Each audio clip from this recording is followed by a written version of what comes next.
I have an old toaster from the 1940s that works and looks great with a cloth cord that needs replacing. Do I have to do any other wiring to the toaster before I can replace it with a modern cord and plug, or can I just replace the cord? Also, I read somewhere that the correct length for a cord is 30 inches. The only ones I've seen online are 5 feet long.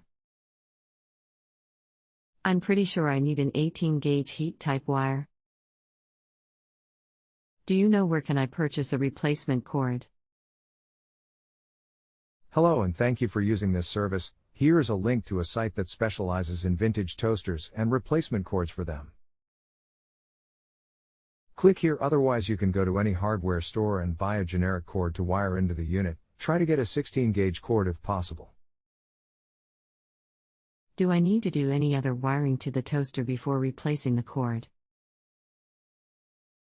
Also, is the standard size for a cord 30 inches? Yes, 30 inches was standard, but the length will not matter. An extra couple feet will not make any difference at all. No, you do not need to do any other wiring to the toaster before replacing the cord. If you are not in a hurry, you can get an exact one at that link I gave you. Thank you very much. I have been to that website before and their prices are a bit high for what I'm looking for. I'll check the hardware store. Thanks again. If you have a home improvement or appliance question and want to chat with an expert now, visit JustAnswer.com/YTHI.